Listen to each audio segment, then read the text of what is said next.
Welcome to One Black History. I'm your host, Country Boy, and today's episode is about the Netflix movie, The Harder They Fall.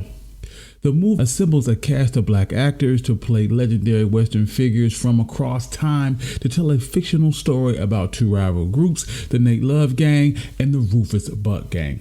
And if this is the type of content that you enjoy, please hit the subscribe button. Also, you can find more content like this at onemikehistory.com. And if you'd like to support the channel, you can do so in my Patreon page in the description below. Without further ado, let's get started. In real life, the Nat Love Gang and the Rufus Buck Gang most likely never crossed paths because Nat Love had already settled down and began working as a Pullman porter in 1890, and the Rufus Buck Gang wasn't even created until 1895. The film does offer a rare representation of black cowboys and frontiersmen and lawmen, erased from Hollywood's depiction of the Old West. The reality is at least 1 in 4 cowboys was black, and that black cowboys were some of the first cowboys on the cattle trails using skills that they had learned from handling cows as slaves. While The Harder They Fall tells a fictional story that departs from actual historical events, the characters were very real. And today we're going to talk about the historical people behind the characters in The Harder They Fall. And in particular, we're going to talk about Rufus Buck, played by Idris Elba. Idris Elba's Rufus Buck character in the movie follows a very similar path to the actual Rufus Buck.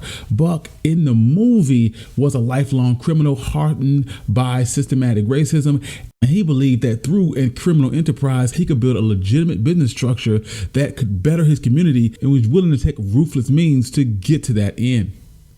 See, not much is known about the early life of Rufus Buck before he turned 18 and formed the Rufus Buck Gang.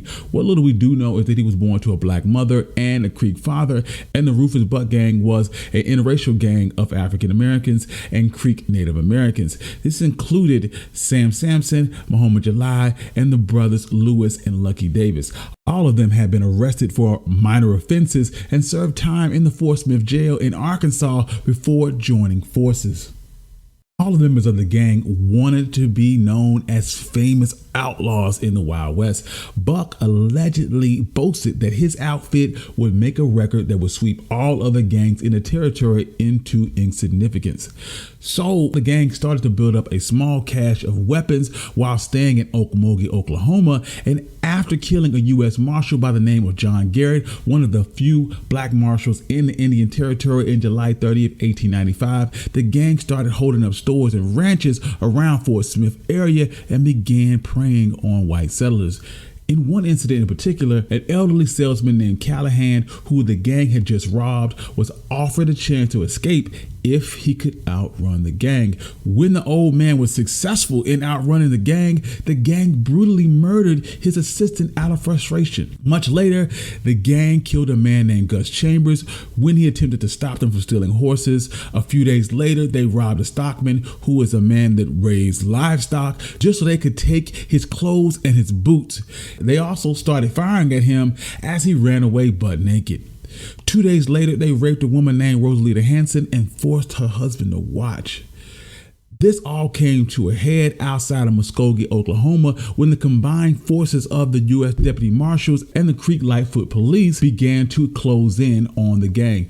An ensuing gun battle between the marshals and the gang lasted almost a day before the gang finally surrendered.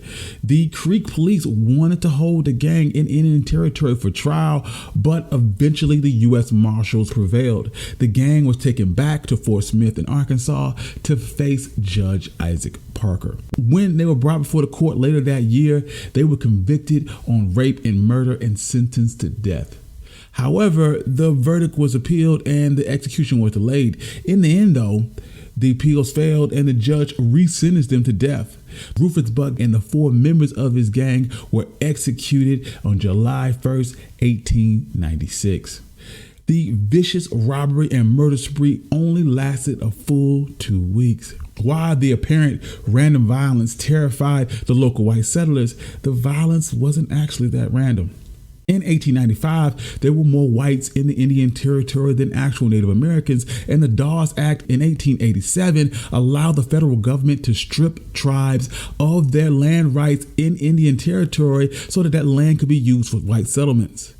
Rufus Buck dreamed the gang's murder spree would trigger a Native American uprising that would expel the illegal white majority and reclaim Indian Territory for the Native people. One of the major characters in The Holiday Fall is Nat Love, played by Jonathan Majors. Majors' Nat Love engages to seek revenge on the man that killed his parents and branded him as a child. The real Nat Love was an American cowboy, and his exploits made him one of the most famous heroes in the Old West. Nat Love was born enslaved in 1854 on a plantation in Davidson County, Tennessee. His father was Samson Love, a slave foreman on a plantation, and his mother was unknown, but she was the manager of the kitchen. Despite laws that outlawed black slaves from learning to read, Love learned to read and write as a child with the help of his father. When slavery ended, Love's parents stayed on the plantation as sharecroppers to attempt to raise tobacco and corn. When Nat Love's father passed, Nat took on a second job at the local farm to help make ends meet. During this time, he was noted as having a gift for breaking horses, and he won a few horse raffles and sold them back to the owner. He used the money to leave town at only 16 and head out west. This is where Love ends up in Dodge City, Kansas, where he's hired on with a crew of cowboys that already included several African Americans on the Duval Ranch. Love co-workers gave him the nickname Red River Dick, and he quickly adapted to life of a cowboy, showing excellent skills as a ranch hand and practiced so often with a revolver that he became very comfortable around a gun. He quickly earned a reputation as one of the best all-around cowboys in the Duval outfit, and he soon became a buyer and a chief brand reader. In this capacity, he was sent to Mexico on several occasions, and this allowed him to become very fluent in Spanish. After a few years at the Duval outfit, Love moved to Arizona in 1872, where he went on to work for the Gallagher Ranch. He traveled all over the Western trails, sometimes working in dangerous situations that included gun battles with Native Americans, cattle rustlers, and bandits. During his years as an Arizona cowboy, Nate claimed that he met a few very famous people from the Old West, including Pat Garrett and Billy the Kid. In the spring of 1876, Gallagher Cowboys were sent to herd 3,000 steers to Deadwood, South Dakota. When the crew arrived on July 3rd, the locals were busy preparing for the July 4th celebration. One of the many events was a cowboy contest with a $200 first prize. Contestants competed in rope bridling, saddling, and shooting, and Nat Love won every single competition. He walked away with a $200 prize and a new nickname of Deadwood Dick. In one incident in 1877, Love states that he was even captured by Pima Indians while rounding up stray cattle at the Gila River in Arizona. He states that he was only spared because they respected his heritage and because a large portion of the tribe was of mixed heritage themselves. He said he was almost forced to marry the chieftain's daughter, and the group nursed him back to health and asked him to join their tribe. He would eventually run away after stealing a horse and escaping into West Texas. Nat Love continued to work as a cowboy in the Southwest for another 15 years before he began to settle down and got married in 1889. In 1890, Love said that he saw the march of progress with the coming railroads to the West, and the railroads would soon make cowboys' jobs obsolete. So he took a job in Denver, Colorado as a Pullman porter on the Denver-Rio Grande Railroad. As such, the route took him west of Denver, and his family moved several times from Wyoming to Utah to Nevada before finally settling down in Southern California. In 1907, Nat Love published his autobiography, The Life and Adventures of Nat Love, better known in cattle country as Deadwood Dick. He states that everything in that book actually happened, but it was almost impossible for us to verify. Nat Love's last job was as a courier for the General Securities Company in Los Angeles, California, and he died in 1921 at the age of 67. Stagecoach Mary is played by Zazie Beetz, and her Stagecoach Mary is Nat Love's romantic interest, and she owns a saloon and is a burlesque dancer. The real life Stagecoach Mary was much older and at least 6 foot and 200 plus pounds. She was the first African American female star-right mail carrier in the United States. Mary Fields was born in 1832. Fields was born into slavery, and like many enslaved people, the exact date of her birth is unknown, and even her birthplace is in question. There is very little known about her early life and what she did in the years immediately following the Civil War and her emancipation, because enslaved people were treated like property and their numbers were recorded, but their names weren't.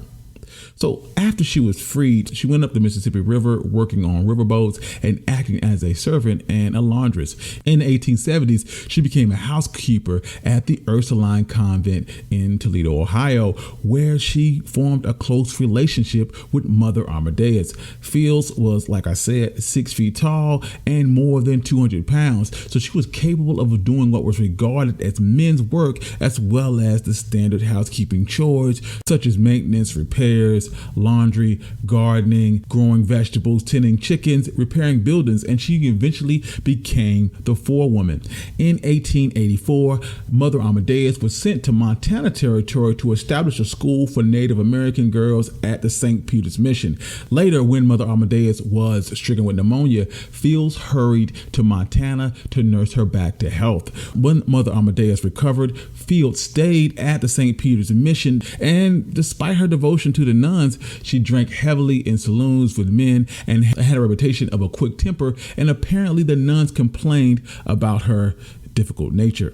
In any case, the bishop at the Montana diocese ordered the convent to dismiss Fields. Kicked out of the convent in 1895, she got a contract from the post office to become a star route mail carrier.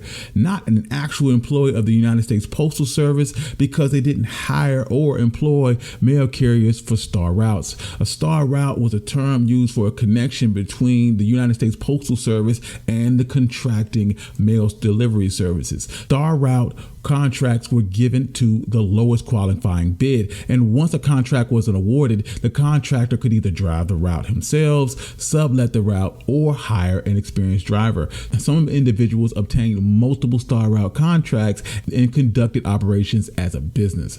Mary, as an independent contractor, carried mail using a stagecoach donated by Mother Amadeus. She was only the second woman in the United States and the first African American woman to serve in that role, and it suited Mary Fields to a T. And as a star route, her job was to protect the mail and her routes from thieves and bandits and deliver the mail at all costs. Her dedication and reliability in this difficult, often dangerous task earned her the nickname Stagecoach Mary. She worked for the Postal Service for 8 years, over 2 4-year contracts from 1895 to 1899 and from 1899 to 1903. Afterwards, she retired. She operated a laundry service, reportedly babysat children, and she continued to drink heavily in saloons and was such a beloved figure in Cascade, Montana, that the townspeople rebuilt her home after it caught fire in 1912. Fields would die in 1914 at the Columbus Hospital in Great Falls, and her funeral was said to be one of the largest the town had ever seen. Cherokee Bill is portrayed in The Harder They Fall by Lakeith Stanfield, and Cherokee Bill didn't run with the Rufus Buck gang like he did in The Harder They Fall, although he was a feared criminal in his own right. Born Crawford Goldsby, he was responsible for several murders, and him and his gang terrorized Indian Territory for almost 2 years. Crawford Goldsby was born to Sergeant and Ellen Goldsby in February 8th of 1876 in Fort Concho in San Angelo, Texas. Goldsby's father was from Alabama and a sergeant in the 10th Cavalry and was a Buffalo soldier. Goldsby's mother was a free woman of African, Cherokee, and white ancestry. In 1887, when Crawford Goldsby was only 2 years old, a gun battle broke out between cowboys and members of the 10th Cavalry at the Moore Saloon in San Angelo, resulting in end, 2 people being killed and 3 others wounded. Texas Rangers went in an attempt to arrest George Goldsby and charging him with being responsible for arming the soldiers. So George went AWOL and escaped Texas into Indian Territory. Ellen Goldsby moved back with her family to Fort Gibson in Indian Territory, and she would leave Cherokee Bill in the care of an elderly black woman known as Amanda Foster. By the time Crawford was 7, he had been sent to an Indian school in Kansas, where he attended for 3 years. Afterwards, he was sent to an industrial school for Indians in Carlisle, Pennsylvania for the next 2 years. And despite attempts to provide him with a good education, some sources indicate that he could barely read or write. And while he could barely read, historians believe that he killed his first victim at only 12 years old, but wasn't charged because of his age. Crawford Goldsby would return home to Fort Gibson, and upon returning home, he would find that his mother had remarried to a man named William Lynch. Cherokee Bill did not get along with his stepfather, and he began to associate with unsavory characters, drink liquor, and just generally rebel against authority. By the time he was 15, he moved in with a man by the name of Bub Bufflington and began doing odd jobs. He worked on a ranch and by all accounts was well liked, but soon in 1884, at just 18, he would begin his outlaw career, becoming one of the most dangerous and feared men in Indian Territory. Cherokee Bill's crime spree began when he shot a man named Jake Lewis for beating up his younger brother. Lewis would later recover from his wounds, but Bill was sure that he killed the man, so he fled into Creek in the Seminole Nations, where he joined up with the outlaws Jim and Bill Cook. In June of 1894, the trio was confronted at 14 Mile Creek at Tahlequah, Oklahoma by lawmen with a warrant for Jim Cook.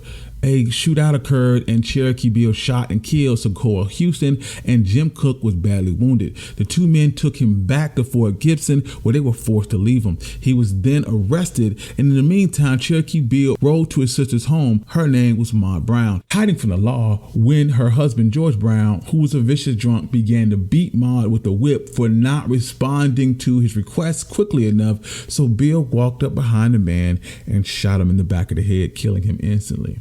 Afterwards, Cook and Cherokee Bill rounded up men for a new gang comprised mostly of black men with native blood and began to terrorize Oklahoma. Starting out small, they first accused of horse theft and advanced to robbing banks, storage, and stagecoaches, and the outlaws would shoot anyone that even thought of getting in their way.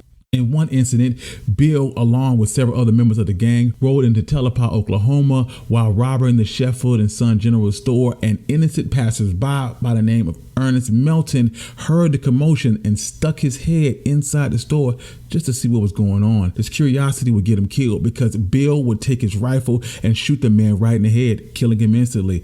After the Melton murder, authorities stepped up their pursuit of Bill and his gang. With the pressure on, the gang split up. Most of the men were either captured or killed, but Bill still managed to escape. Authorities offered a $1,500 reward for the capture of Cherokee Bill, and Bill continued to elude marshals till he attempted to rob a train in Nato, Oklahoma, and he was captured on January 30th, 1895 by U.S. Marshals with the help of Bill's former acquaintances who hoped to receive part of the $1,500 reward. Soon afterwards, he was sent back to Fort Smith, Arkansas to await sentencing for murder. On February 26, Cherokee Bill was tried for the murder of Ernest Melton before the hanging Judge Isaac Parker and found guilty. On April 30th, Bill was sentenced to death. While in jail awaiting his execution, Bill planned a daring escape. A man by the name of Sherman Van, who was a trustee at the jail, smuggled a revolver in for Cherokee Bill. On July 26 of 1895, he attempted to break out. A gun battle ensued between him and the prison guards, with one of them being killed. The shootout resulted in a standoff between Cherokee Bill and the prison guards. However, another outlaw who was old friends of Bill's offered to disarm Bill if the guards promised they wouldn't kill Cherokee Bill afterwards. So he went in and spoke to Cherokee Bill and convinced him that it was over and to give up his revolver. Starr would turn the revolver over to the guards, and the incident helped Henry Starr later acquire his freedom. Meanwhile, Cherokee Bill's lawyer began working on an appeal, maintaining that Bill had not received a fair trial at the court of Judge Isaac Parker, who had characterized him as a bloodthirsty mad dog who killed for the love of killing and the most vicious of all the outlaws in Oklahoma Territory. When his appeals failed, on March 17, 1896, he was hung before hundreds of spectators. Reportedly, they asked him if he had any last words, and he said, "I came here to die, not to make a speech." Cherokee Bill Goldsby was only 20 years old when he died and had killed at least 8 men and as many as 13. R.J. Seiler plays the cocky Jim Beckwourth in The Harder They Fall, and Jim believes himself to be the quickest draw in the West. The real Beckwourth was actually a mountaineer and explorer that went on fur trapping expeditions across the Rocky Mountains. James Pearson Beckwourth was born in either 1798 or 1800. The exact date of his birth is in dispute, and a lot of this uncertainty comes from the fact that Beckwourth was known for exaggerating and rewriting his own history. But what is known is he was born to a white man, a Sir Jennings Beckwourth, and a slave woman in Virginia. He was said to have the features that resembled a Native American man and was born into slavery. His father took him to Louisiana Territory in 1810 and eventually to St. Louis, where he enfranchised him, and afterwards he was regarded as a free Negro. In 1823, Beckwourth signed with the fur trading expedition, and the following year in 1824, he joined the General William Ashley's Rocky Mountain Fur Trading Company to handle the horses on the expedition to the Rocky Mountains. While west, Beckwourth was known as a prominent trapper and a mountain man. Beckwourth began to forge a close relationship with the Crow Indians, and the Crow Indians were long known to be friendly to trappers. They apparently welcomed Beckwourth into the society, and sometime around 1826 to 1828, he completely abandoned American society and joined the Crow peoples. He even married a series of native women, learning the Crow language, their customs, and eventually settled down for almost 6 years. According to his own testimony, Beckwourth greatly impressed the Indians with his strength and skill. He even participated in raids of neighboring nations and occasional white parties. In 1833, he would return to white settlements and would abandon his native wives. Historians suggest that his stay with the Crow Nation was planned by the Rocky Mountain Fur Company to advance the company's trade with the tribe. So when the fur company didn't renew his contract, Beckwourth simply left. In 1837, he returned to St. Louis and joined the Missouri Volunteer Force to scout for General Zachary Taylor. He would see action in the Seminole War in Florida, and in 1840, he left the army and began spending the next decade wandering around the Old West. In 1840, he became an independent trader. Together with other partners, they built a trading post in Colorado. In 1844, Beckwourth traded on the old Spanish Mission Trail between the Arkansas River and California, and at the time, that area was controlled by Mexico. So when the Mexican-American War began in 1846, Beckwourth returned to the United States and brought along 1,800 stolen Mexican horses with him as a spoil of war. During the war, he would serve as a courier for the United States Army, and by the start of the gold rush in 1848, Beckwourth went to California and opened a store in Sonoma. He would then sell the store, move to Sacramento, where he lived as a professional card player. In 1850, Beckwourth was credited as discovering the Beckwourth Pass, which is a low elevation pass through the Sierra Nevada mountains that helped travelers make their way to California. In 1851, he would improve on the Beckwourth Pass using a Native American path through the mountains. The new Beckwourth Path would cut almost 150 miles off the trip and spare travelers steep elevation grades and dangerous passes. In the 1850s, Beckwourth would start a ranch, a trading post, and a hotel in the Sierra Valley. This was the beginning of the settlement of Beckwourth, California. In the winter of 1854 to 1855, a traveling judge by the name of Thomas D. Bonner stayed at Beckworth's hotel, and during the night, Beckworth would tell him his life story, and Bonner would write it down and would go on to edit material the following year, and he offered the book to Harper and Brothers in New York. It was published in 1856 and was called The Life and Adventures of James P. Beckworth. According to the contract, Beckworth was entitled to half of the proceeds, but he stated he never received a dime from Bonner or the Harper and Brothers Company.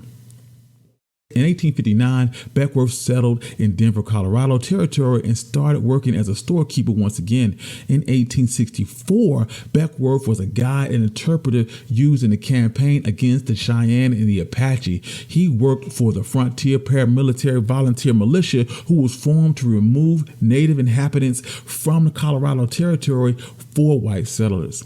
The Colorado Territory campaign resulted in the Sand Creek Massacre, in which the militia killed an estimated 70 to 163 friendly Cheyenne men, women, and children who were camped in an area suggested by them by the previous fort commander, and they were flying an American flag that showed their peaceful intentions.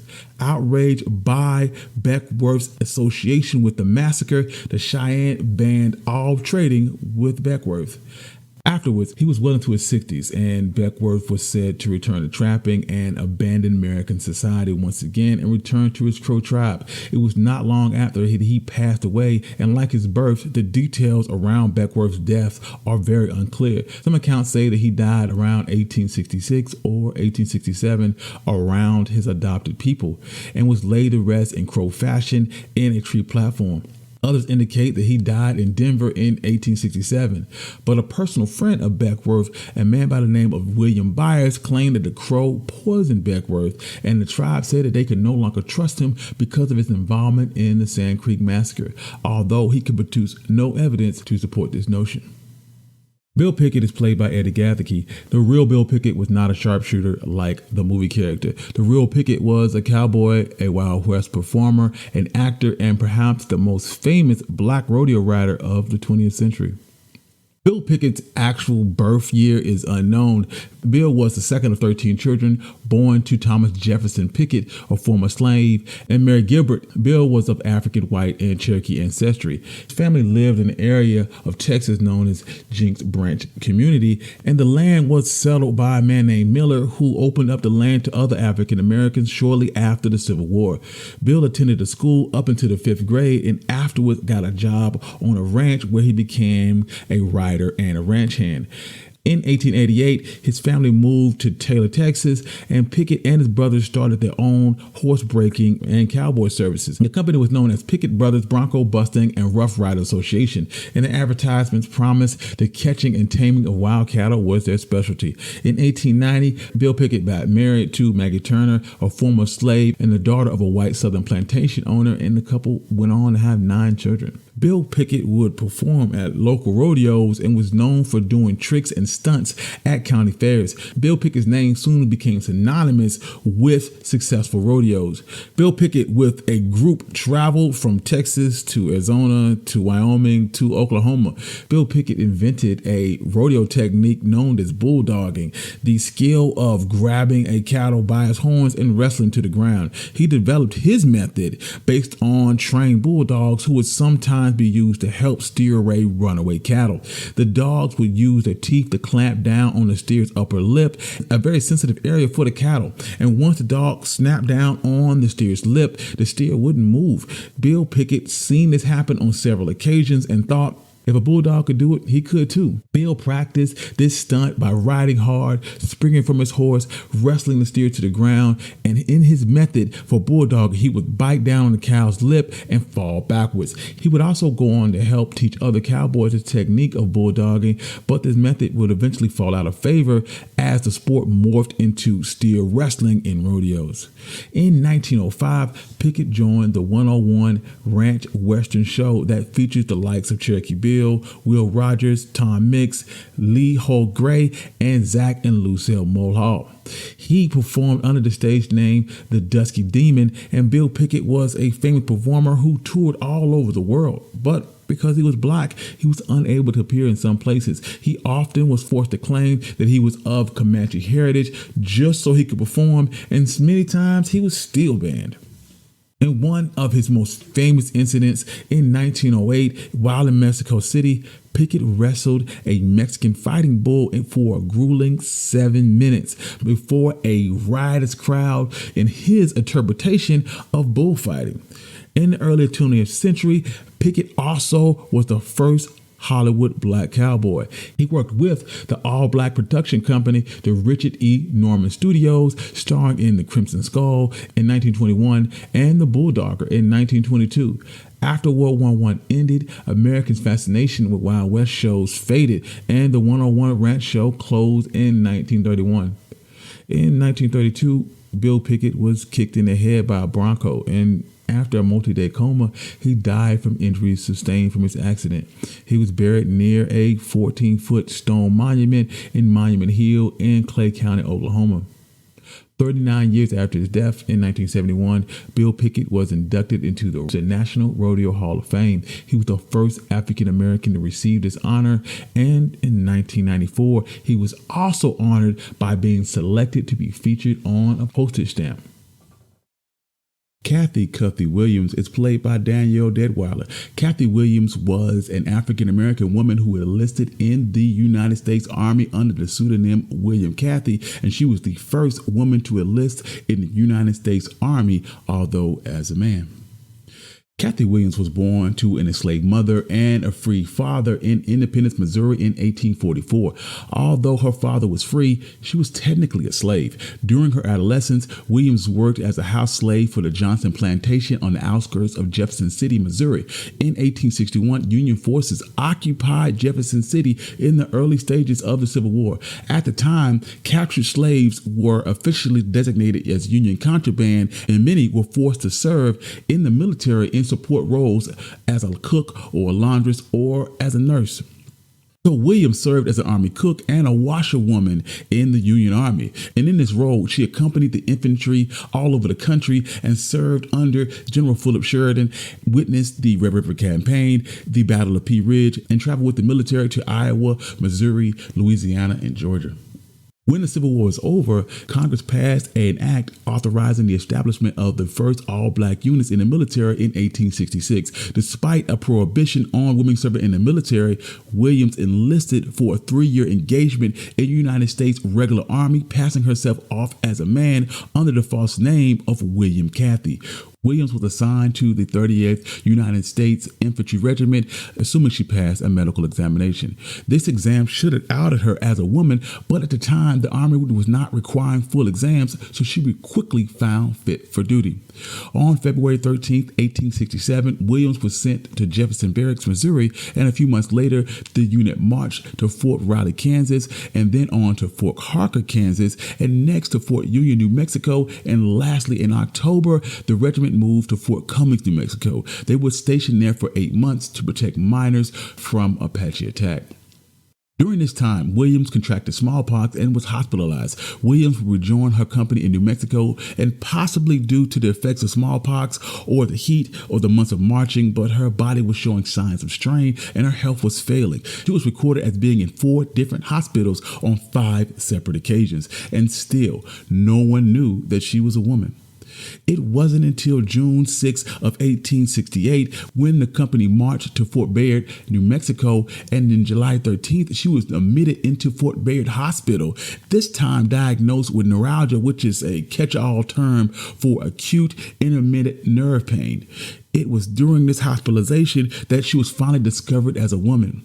On October 14, 1868, William Cathay was discharged from Fort Bayard with a certificate of disability, which included statements from her captain and from the post assistant surgeon, and the captain stated that Williams had been under his command since May 20th, 1867, and had since been feeble both physically and mentally, and had been quite unfit for duty, and this condition predates her enlistment.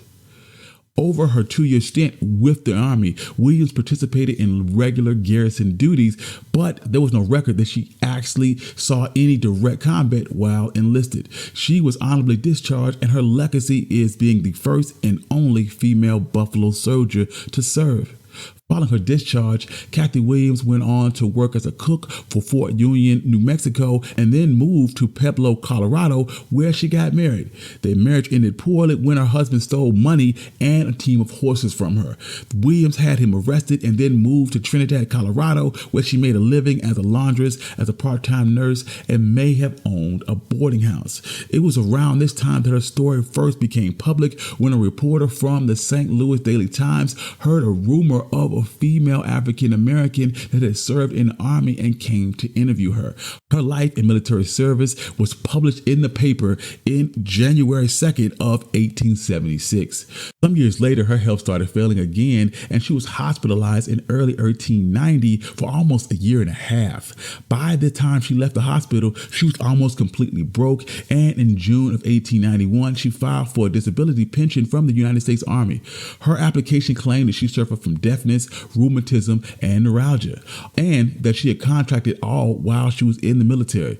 Although there was a precedent for granting pensions to female soldiers, Deborah Sampson and Molly Williams had disguised themselves as men in the Revolutionary War and had all been granted their pensions. When the doctor employed by the United States Pension Bureau examined Cathay Williams, she was definitely suffering from diabetes. She had all her toes amputated and was walking with a crutch. The doctor decided that she did not qualify for disability payments, stating that no disability existed. Further, they found that their discharge certificate indicated her feeble condition predated her enlistment and was not due to service. Lastly, and most obviously, her service in the Army was not legal.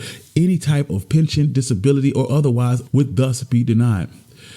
Afterwards, what happened to Cathay Williams is unknown. It is assumed that she died shortly after being denied her pension, sometime between 1892 and 1900, because she no longer appears on census rolls after 1900. In the holiday fall, the Nat Love gang finds an unlikely ally in U.S. Deputy Marshal Bass Reeves, played by Delroy Lindo. He helps hunt down Rufus Buck, and the real Bass Reeves was very similar to his movie counterpart. He was the first black deputy U.S. Marshal west of the Mississippi River, and he worked mostly in Arkansas and Oklahoma Territory. Bass Reeves was born into slavery in Crawford County, Arkansas in 1838. He was named after his grandfather, Bass Washington, and Reeves and his family were enslaved by Arkansas State legislator William Steele Reeves. When Bass was only 8 years old in 1848, William Reeves moved to Grayson County, Texas. Bass was left with William Steele Reeves' son, Colonel George R. Reeves. When the Civil War broke out, George Reeves joined the Confederate Army, taking Bass with him. At some point, Bass escaped into Indian Territory, where he lived with the Cherokee, the Creeks, and the Seminoles. While Indian Territory is governed by a system of tribal courts, the court's jurisdiction only extends to members of the 5 major tribes. This meant that anyone that wasn't a part of those tribes, like escaped slaves or petty criminals, could only be pursued at a federal level within its boundaries. With this backdrop, Bass stayed with the Native American tribes and learned their languages until he was freed by the 13th Amendment in 1865. As a freedman, Reeves moved to Arkansas to farm. There, Reeves and his family farmed until 1875, when Judge Isaac Parker was appointed to a federal judgeship in Indian Territory.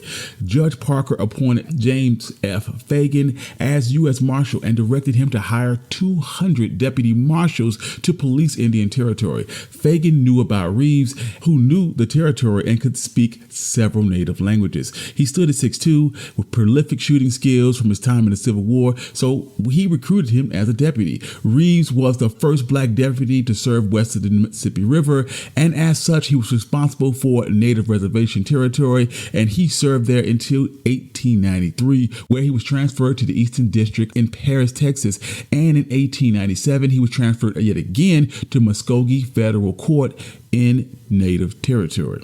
The deputies were tasked with cleaning up Indian Territory, and Judge Parker's orders were to bring them in alive or dead. Reeves would ride Oklahoma Territory searching for outlaws in an area that covered almost 75,000 square miles. Although Reeves could not read or write, this didn't slow down his effectiveness in pursuing criminals. Before he headed out, he would have someone read the warrants to him, memorize the contents and which warrants were which, and then when he was asked to produce the warrants, he never failed to pick out the correct one. When he left Fort Smith with a pocket full of warrants, Reeves would return months later, herding a number of outlaws charged with crimes ranging from bootlegging to murder, and he was paid in fees and rewards, and he would make a handsome profit. He would then spend a little time with his family before returning to the range to do it all over again. Bass Reeves had to come up with creative ways to pursue criminals, sometimes disguising himself and creating new backstories in order to get close to his targets.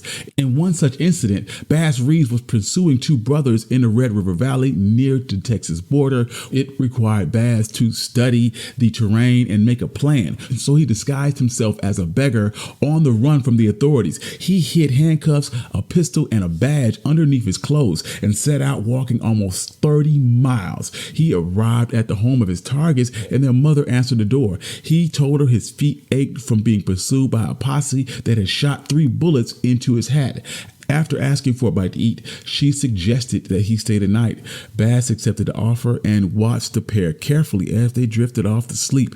When they were snoring, he handcuffed the pair without waking them, and early in the morning, he kicked the boys awake, marching them out the door, and made the pair march the full 28 miles back to camp, where Bass collected a $5,000 reward. In another famous incident, in 1878, Bass pursued a notorious criminal by the name of Bill Dozer. Dozer was known as a jack of all trades when it came to committing crimes. He was committing crimes from cattle rustling to holding up banks and storage and stagecoaches to murder and land swindling. Because Dozer was so unpredictable, he was extremely hard to catch, and many lawmen had tried to apprehend him before Bass Reeves. Dozer eluded Reeves for several months until the lawmen had tracked him into Indian Territory. Refusing to surrender, a gunfight ensued with Reeves shooting and killing Dozer dead. The legendary lawman was eventually removed from his position in 1907. When Oklahoma gained its statehood, as an African American, Bass was unable to continue his position as a deputy marshal under the state's new laws. Reeves, then 68, became an officer at the Muskogee Police Department, where he served for an additional 2 years before he became ill and retired. He was diagnosed with Bright's disease, which is an acute neuritis of the kidneys. He would pass away in January 12, 1910. Bass Reeves had a record of over 3,000 arrests, and he had shot and killed at least 14 outlaws. Although there is no concrete evidence that Bass Reeves inspired the creation of the fictional Lone Ranger, he is the closest real-world counterpart. Thank you. This is One Mike Black History. And if this is the type of content that you enjoy, please hit the subscribe button. And if you'd like to support the channel, you can do so at my Patreon page or my Buy Me Coffee at the description below. And peace.